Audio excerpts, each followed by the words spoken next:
Hi, I am Vinod and you are watching Indian Military Updates. Once again, we are going to discuss another exciting subject which took the internet at storm this week. So, according to reports, all three services of Indian Armed Forces, the Indian Army, Indian Air Force, and the Indian Navy is going to conduct multiple launches of BrahMos in the Indian Oceanic region. This is expected to be conducted by last days of this month. As the ongoing threat from China is increasing and Pakistan is continuously violating ceasefire, this is a very important step. For the last some months, DRDO is conducting several tests of both new and existing systems to achieve excellency.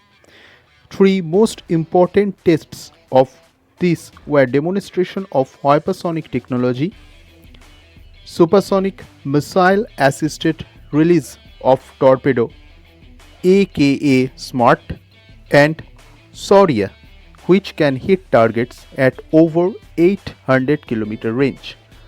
Recently, the Indian Air Force has flown Sukhoi 30 MKI from the Halwara Air Base in Punjab, crossed 4,000 km and launched BrahMos missile against a target in the Arabian Sea, showcasing the full might of both the MKI and the BrahMos.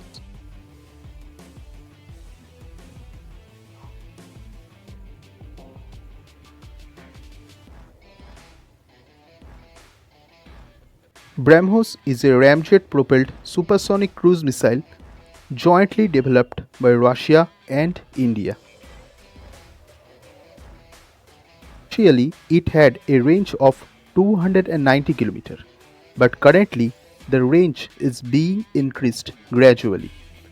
At first, it will be increased to 600 km, then up to 900 km. And when the hypersonic version will be developed completely, it will be game changer. Going to be the only anti-ship missile in services with the Indian Navy. India has already developed Nirvay subsonic cruise missile. Whereas multiple works are going on this system, a new long-range land attack cruise missile will be developed based on Nirvay subsonic cruise missile. And it will have a range of 1500 km. The upcoming multiple launch of BrahMos by all the three services going to be a red letter day.